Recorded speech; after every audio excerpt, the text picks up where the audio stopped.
Hi, welcome. Welcome to Training with Casey, and I'm your host, Casey Cover. Working and living with animals is my passion. I expect it's pretty important to you also. Let's explore it together. Here, we talk mostly about training, but also about genetics, physiology, philosophy, enrichment, and more. We chase some pretty big rabbits into their burrows. Buckle your seatbelts and let's take a ride.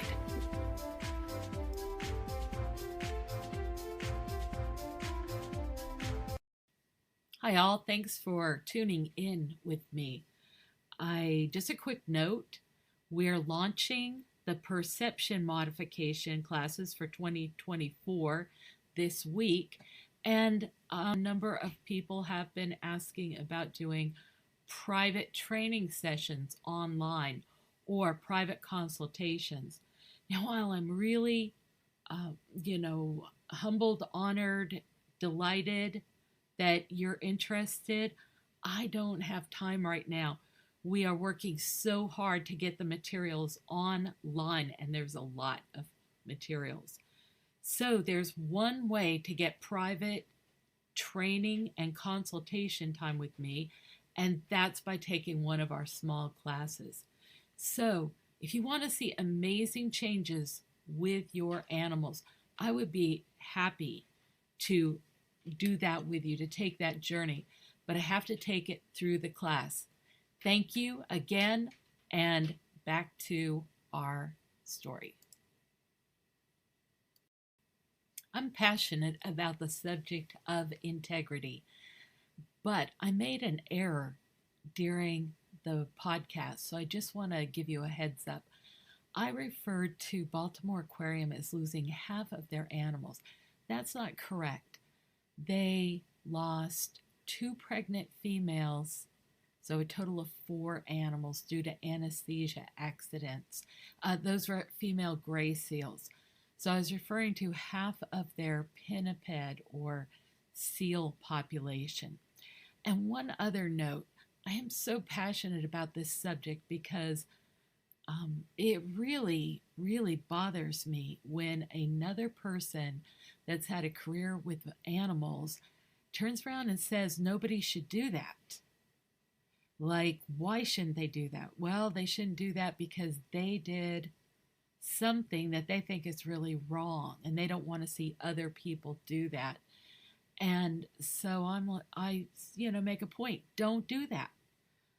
Live in such a way that you don't, have those feelings. But I do not mean to say that I am perfect. And on the way to realizing how important integrity is, I made errors also, but I did resolutely work to correct them and improve things. And that brings us to a lot of the techniques I teach now. Techniques like perception modification, where we don't use extrinsic punishment on the animals at all. In fact, we don't even use food or toys. Okay, back to the story.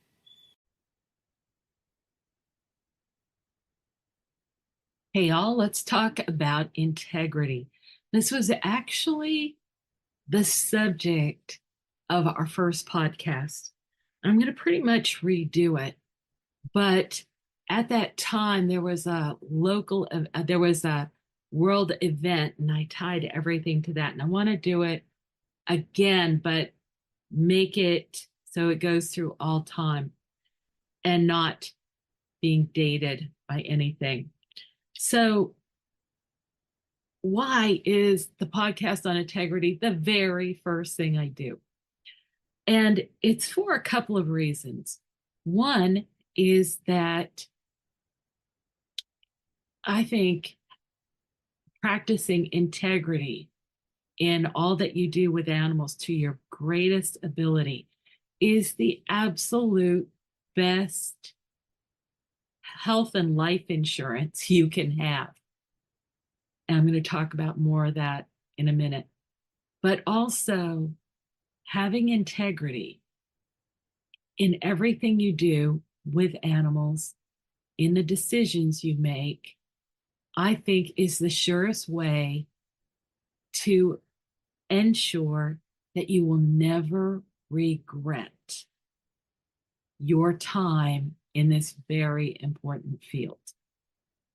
There can be a lot of pressures on trainers to do something because it's expedient. There are people that want to see, we need to catch a dolphin, we need to put it in a crate, we need to do whatever. And maybe for the very best reasons in the world. Maybe it's to treat it for a medical condition or something like that. But every time we interact with these animals, we need to have integrity. And so let's talk about it. So, integrity is the basis of creating respect and trust between us and the animals. We can, as we work with them, we can demonstrate that we see the things that are important to them, that we bring them to the table with us, that,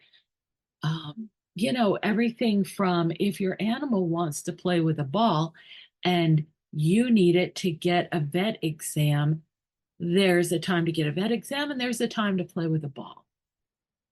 Both parties deserve to be heard and deserve to be important in the interaction. We can share risks. I'm going to ask you to do something. I'm going to show you I'm willing to do it also. That's a big one in military leadership, right? You don't ask others to do what you're not willing to do. We can show awareness by admitting when we're frightened, when we hear something, when we don't understand what we hear.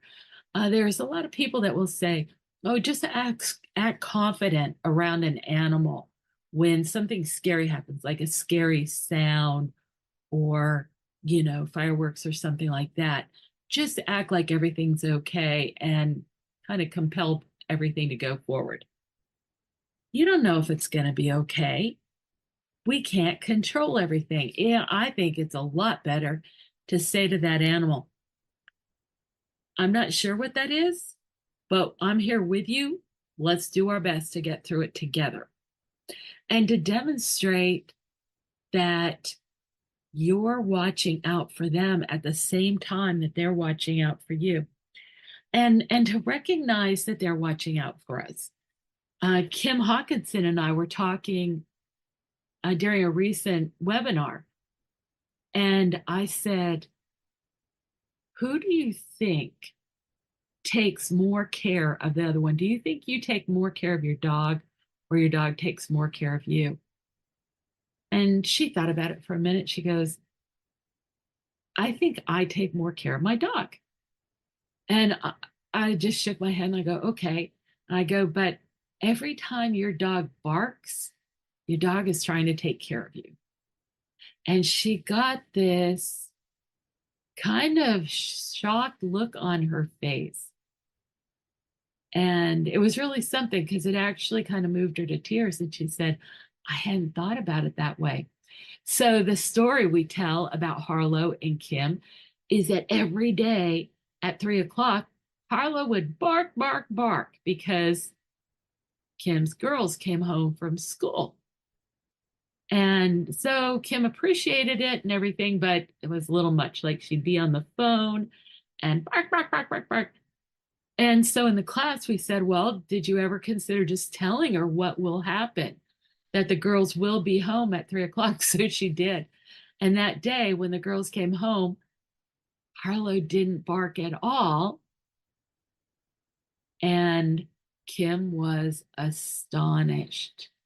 She essentially relieved Harlow of the responsibility for making sure she knew her girls were home.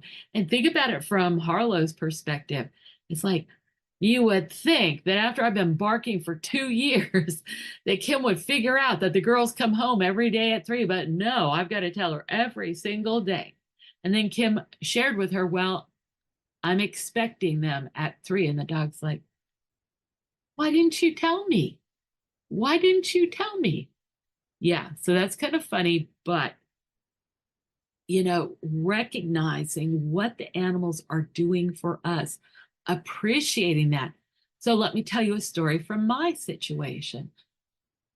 And I've told this story before too, but I love it. Paparelli, a horse trainer, had said, if you go to sleep in the presence of your animal, it'll change your relationship. So I thought, okay, I'm going to try this out. So it was around dusk, and I took Sarah back to her pasture. She lived with 3 other really nice horses. And I released her, and then I said to her, Sarah, I'm going to lay down and take a nap here. And I was just going to close my eyes and wait a little bit and see what she did. And these other horses were so nice and knew me well enough. I didn't think they were going to run over the top of me or anything like that. And Sarah just kind of acted like, are you daft?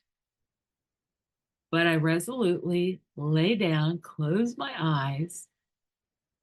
Then, after I thought it had been, a little while, I opened my eyes and it was dark. And I was totally disoriented. I couldn't figure out where I was. And then I felt the grass underneath me, and I felt these 2 hard surfaces right behind me. And I opened my eyes, and Sarah is standing with her feet against my ribs so that if I moved, she would know it. And she's looking out, watching to make sure nothing happens to me. Oh my goodness. Oh my goodness. I felt like a real idiot. I had really underestimated her. And I saw that she doesn't have the keys to the car. She doesn't have my halter, but she has my back, literally. So, working in such a way that we are building this trust, this respect, this care between us, that is fueled by exercising integrity. So, let's talk just a moment about training. So, what's training? Training is, we say training, and training implies that an animal will produce a predictable behavior given an agreed upon cue. So, in training, the difference between training and teaching is an understanding that the animal has. But in training, that understanding is translated into an execution of behavior. But training is built, first of all, communication. If the animal is motivated to help you, but you can't explain what you want, you're not going to do very well. By the way, that's been a huge, huge, huge weakness of operant conditioning. The next element is motivation. You have to motivate the animal to want to align their purpose with yours. So in my Bridge and Target manual, I talk about if you had a youngster that wanted to make you a great Mother's Day breakfast and they're really motivated, but they don't have the skills to execute it, they don't have enough information, and you're not going to end up with a great Mother's Day breakfast. Might be very touching, but it's not going to necessarily be delicious. But similarly, if you have a teenager who understands perfectly well how to clean their room and make their bed, unless you can motivate them to align their purpose with yours, it still won't happen. So you have to bring communication and motivation together in a strategic way to produce aligned action. And leadership is not authoritarianism. Leadership is not even beating up the ones that are beating up on your friends or your animals or anything like that. Leadership is serving others. Serving others because by some set of events, you have advanced information of one kind or another that's going to enhance the people's lives, their survivability, their empowerment, and you put those special skills and knowledge to the service of those that you serve. So if it's animals, you're going to drive them to the park, right? You know how to drive, you've got the keys to the car. You're also going to explain to them about the veterinary visits. You're going to give them a chance to learn how to cooperate with the vets because it's that important. It's not something you do when you get done with obedience training or scent work or something like that. It's one of the first things you do because the animal needs these skills to have a safe and healthy life. So we want to enhance the safety, the longevity, the success, and in the case of working with human clients, we want to help them optimize so that they're living their best lives with these animals. So we want the animals to be able to be successful with all the humans it interacts with, but in particular with their, partner human. And we want that partner human to see the way clear to have a really wonderful life. Now, when we achieve this, when we, instead of imposing requirements on the animals, we inspire them, it's a really beautiful thing. So I have a couple of examples for you. I like to tell about not Lila, Kelty. Kelty is a little female gray seal, and the gray seals were pretty aggressive initially. I used to carry my bucket in a certain way to keep them from biting me. And then as we got to know each other and work together, things really changed. And they became some of my closest friends of my entire animal work career. And at first, this is before I knew what I know now, right? I do things differently now. But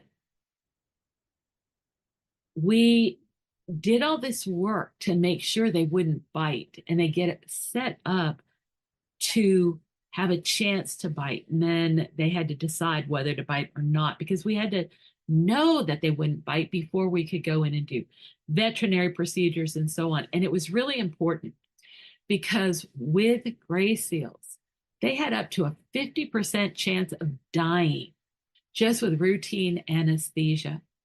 And our sister aquarium in Baltimore experienced exactly that. In the amount of time that I was at National Zoo, we lost one animal to a freak accident, and they lost half of their animals to routine anesthesia accidents. So it's really important to be able to work with these animals safely. It's not just, oh, I want to be able to play with my animals in person. No, it's keeping them safe. So we did all this work. And then I was just walking past Kelty. And as I walked past, she's going, ah. And I just was swinging my arms and I swang right by her teeth. I brushed her teeth. I didn't mean to. It was both. We just kind of converged at the same instant in time. And I pulled back and saw that Kelty didn't mean anything by it. But Kelty, these animals, right? They have a natural response to want to bite down on something that goes into their mouth. That's how they catch fish and everything. She did not want to bite me. She's gagging, blah, blah, blah, blah, blah. And I'm sitting there going, Kelty, I know you did not mean to do that. That's my fault. You are good. Oh, gosh. I mean, it was obvious she was really distressed at the idea that she might accidentally bite me. Well, you can't be any safer than that. With Kelty looking after my well being that carefully, that's my best chance to avoid being bitten rather than me being a great authoritarian and ready to, you know, teach them not to do that and all that kind of stuff. Especially when you've got multiple animals. Sometimes there were, let's see, 1, 2, 3, 4, 5 to 7 animals in there. And that's a lot of animals to keep straight at once. Okay, so that's the Kelty story, but here's another one. And this one, gosh, I have a hard time even telling this. So we had this gray seal named Lila, and she was born in captivity. And the people just wanted to make sure that she was safe. And they kind of didn't trust the mother gray seal to make decisions about her own baby.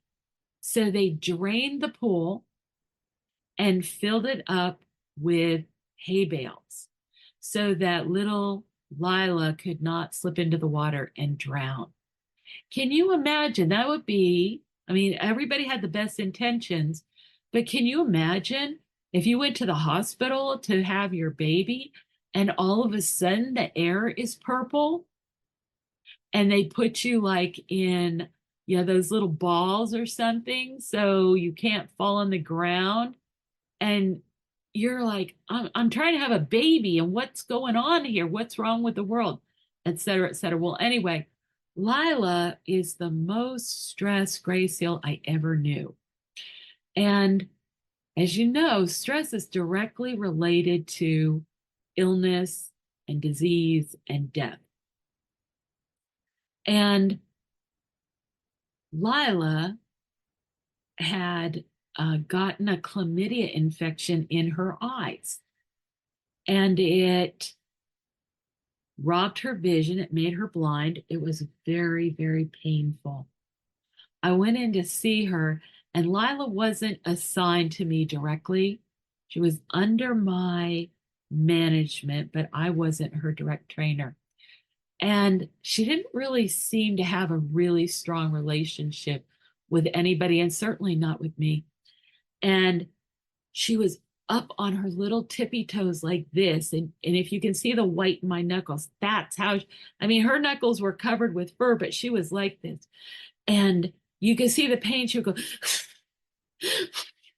because marine mammals usually breathe out. And, they stay there with their air out rather than breathing in. So she would blow all this air out and then just sit there like this. And as she would squeeze her eyes, this pus and serum would shoot out of her eyes. And the vets were afraid that the infection would travel up the optic nerve and into her brain and kill her. So they wanted to give her a shot, a bolus of penicillin, but they want to give it to her right behind her eyeball. As a matter of fact, they wanted to go in right here, right above the eye. And so they asked me if I would get Lila out and put her on a bodyboard. So all the animals knew to come into these squeeze cages. And I had a bodyboard on the bottom of the squeeze cage. And Lila, in spite of the fact that she didn't want to eat, she didn't even want to go into the water. She got in this cage. She got on the bodyboard. I'm telling her, Lila, they're trying to help you. We're so sorry. We don't know what to do. I put all the straps on her so that I forget how many, but like 10 or 20 or maybe even 40 straps holding her down. Then we raise the squeeze cage out, take the look at her on this bodyboard. But even though she couldn't lift her head, she had full range of motion from side to side. And the vets looked at that and they said, That's not safe. We can't do that. Oh, whoa, whoa, whoa. They're afraid she's going to die, but it's not safe to give her the injection this way so that what? She'll just die? And they were right. Man, I have seen a seal just take the muscle right off of somebody's arm. I saw a seal that was anesthetized do that right in front of my eyes. And it was so fast, my eyes could not process what happened. Anyway, I'm thinking, thinking, thinking. And I said, what if I take Lila off the bodyboard and ask her to get up on this wedge shaped seat that we have? And they look at me like, yeah, well, then she can move all over the place. And I'll put my hands on either side of her face and I'll target her so you can come in and give her the injection. So they look at each other and they kind of give me a sideways glance, like they're trying to assess, did Casey actually realize that she'll be the one to get bitten in this case? But yeah, I did realize that. But I just said to Lila, I tapped her on the right over the eyelid and I said, they want to give you an injection here and it's going to hurt like hell. And I tapped her eye, and as I did, she squeezed her eyes, and all this pus and serum just shot all over down the front of my face, not my face so much, but the front of my shirt. And it did get on my chin and everything, but oh my gosh, this poor gray seal. And I said, okay, I'm going to put my hands here, Lila, and you need to be steady for, ready? Here we go. Good, good, good, good, good.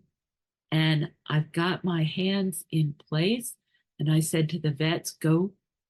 And they just came in there and stuck the needle in and gave Lila the shot of penicillin. If you've ever had penicillin like that, you know it stings like crazy.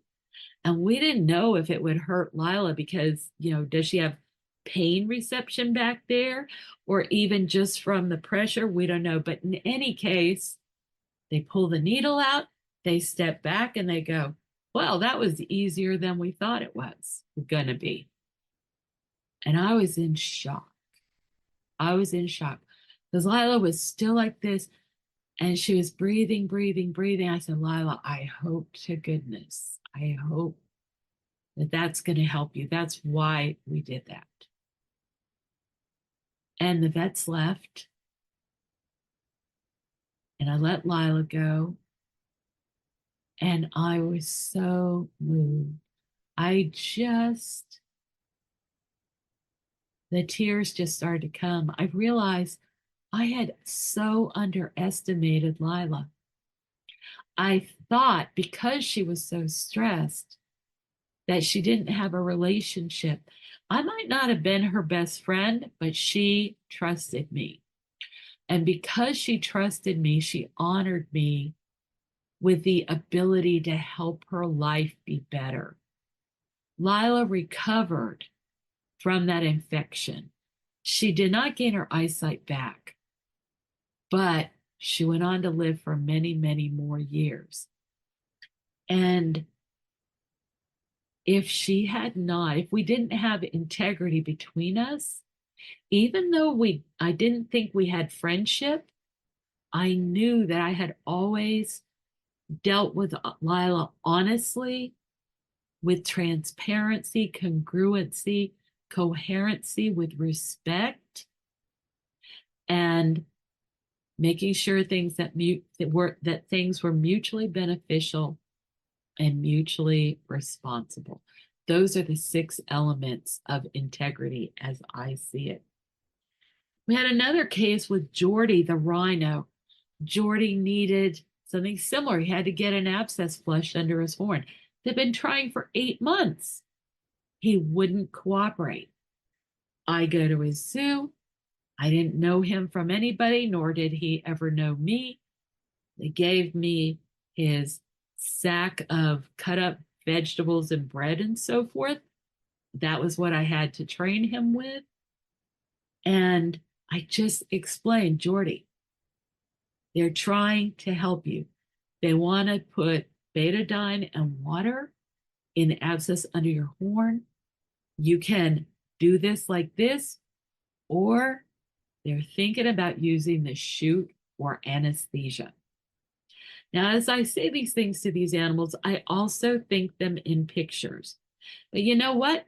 What I keep finding out is they probably don't even need the pictures. I do it anyway, because if anything can help, I want to make it available to them.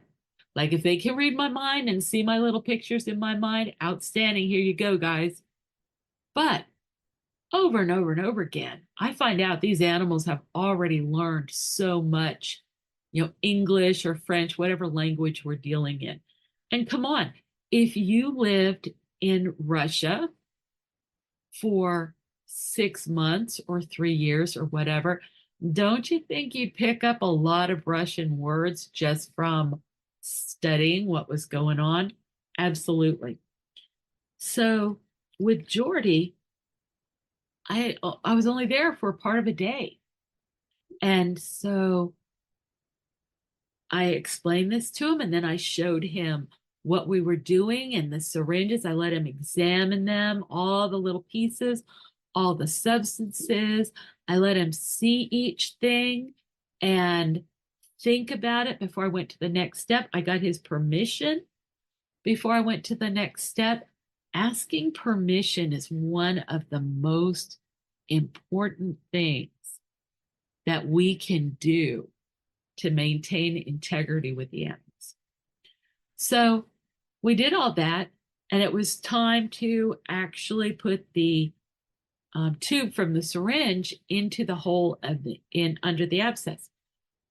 And I asked him to do this for me. And he whips his head away like, I'm not going to do that. And I whipped my head away. Like, I'm not going to make you do it, but I'm also not going to chase you. And I said to him, I'm not going to take it. You have to give it to me. And he waited for just a minute. And then he kind of gives me a little sidelong glance, and he starts looking on the floor for food, or that's what it seemed like. And I moved the syringe with the tube into position, but I did not put it in his horn. And then Jordy moved his head up and inserted the tube right into the abscess hole so that I could then flush air and let him see what it was. And the instant I flushed that air and pulled it out, I was like, see, you only had to do it for an instant. Now think about it. That wasn't so bad, was it? Then I went and got water. And the first thing is, when I went to get the water, Jordy tried to go with me. His trainer was right there with all that great food, and he wanted to leave and come with me. Why? I absolutely believe it's because sharing, parity, treating somebody else with respect, and recognizing their intelligence and their concerns and everything else trumps food. It's more important than food. When the animals see that you are this way, they trust you. And that is why Jordy came forward. He could have been anywhere in this big old exhibit, and he comes right to the wall, the barrier between him and the public, and works with me for this entire training session. And I'm going to tell you, the food was not the payoff. The food was not the payoff. But can you imagine if you knew that your head hurt and you were worried about it, and all these people just kept trying to stick things in your abscess and not explain it to you, and you're like, get away, don't you know that hurts? And then finally somebody comes and explains it to you. I know it hurts, and I'm trying to help you. And here's what I think could help. That's what it takes, right? That's we go to the doctor and we let them stick needles in us and we try to be brave and everything else because we believe that they have our best interests at heart. If they don't believe that we see them as important beings and that we are trustworthy, why would they trust us? Now, those are all compelling reasons to establish integrity with animals. I'm going to tell you the most important one. I've been doing this for just about 50 years now. Boy, have I loved every minute of it. I even love scrubbing algae off the pools and chopping 450 pounds of fish every morning and being freezing cold and being out there in the middle of the night when ice was forming on the pool and we had to tie ourselves with ropes and let ourselves down so we didn't just slide down the ice into the water. And the times that I got to the zoo in an ice storm and had to sit down on a piece of cardboard and let myself down from the parking lot into my area, which I don't know, quarter of a mile away or something, hand over hand, holding on to rocks and branches and all this stuff. Because otherwise, I'd just slide into oblivion all the way down to the creek, probably. Anyway, I have had such a wonderful adventure, and I've met and worked with so many amazing animals. And I have no regrets. I know that I helped those animals to have really great lives. And as you know, my animals tended to live very long lives. I helped them live good, long lives. They loved being at the zoo. I've told you the stories of even the animals like the turkey that got out and we didn't even know it, the otters, they got out, we didn't even know, but they always came back. In fact, the reason I didn't know the otters got out is people would tell me they were out and I'd run up to check them. And when I opened the door, they were always right there until the day that I actually caught them out myself. I saw them running around on top of the exhibit and I was in shock and I ran up to where they lived. And by the time I opened the gate, they were inside the exhibit. Hi, Casey, what are we doing now? I know my animals loved their life. I know they knew that they were bringing people together to admire them and learn about them, and that this was really important. And I never breached my integrity. I never did something that I thought was wrong because somebody told me to do it. I stood up for my animals when I needed to. There was a time when the fish that was being delivered wasn't good quality. And I went down and made a stand. I will not accept this quality of fish. The law says it has to be human consumption quality. This is not good enough. My animals are getting sick. I got put under investigation for that. And you know what the investigators came back and said? If anything, I should have been even more demanding. There you go. One of the things that has really troubled me is when I've seen people that did not exercise integrity in their work with animals. They pushed animals, they exploited animals, they didn't feed them well, they didn't feed them enough, they didn't treat them humanely. Over and over again, these people then come and say nobody else should get to have animals. People should not have animals. I really have a problem with this. I'm thinking of a very well-known sanctuary where exactly this happened. Somebody went out and made their living by working with an animal, an exotic animal, and then turned around and lobbied for nobody else to ever be able to do that same thing. They were some special case, but nobody else was good enough. Yeah, that doesn't have integrity right there. So, if you're a young, up and coming trainer, you need to set your standards for yourself now and set them high. You need to always be trustworthy. You need to always make sure that you weigh the animal's best interest equally with your own, that you are honest with the animals, that you are dedicated to them, that you don't do what's expedient, you do what is right. Even when, for example, I was offered a job at another oceanarium, but the way the place was built, there's no way those animals could live long, healthy lives, and I could not take that job. I could not take that job and get paid for putting animals in a situation that I knew they could not thrive in. I don't do that job. And as a result, I don't question my career and my choices and my contribution to animals.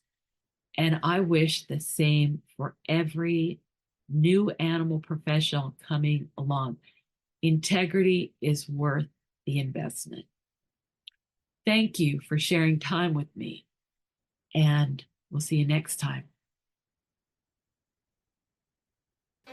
Hi, thanks for being here. I really appreciate you coming here and listening, and please become part of the conversation. I love to hear your comments, and I'd love for you to tell me how this affects you, if it makes you angry, if it makes you interested, whatever. And as always, I appreciate it so much when you help us get the word out. I hope you'll come back, and I'll see you next time.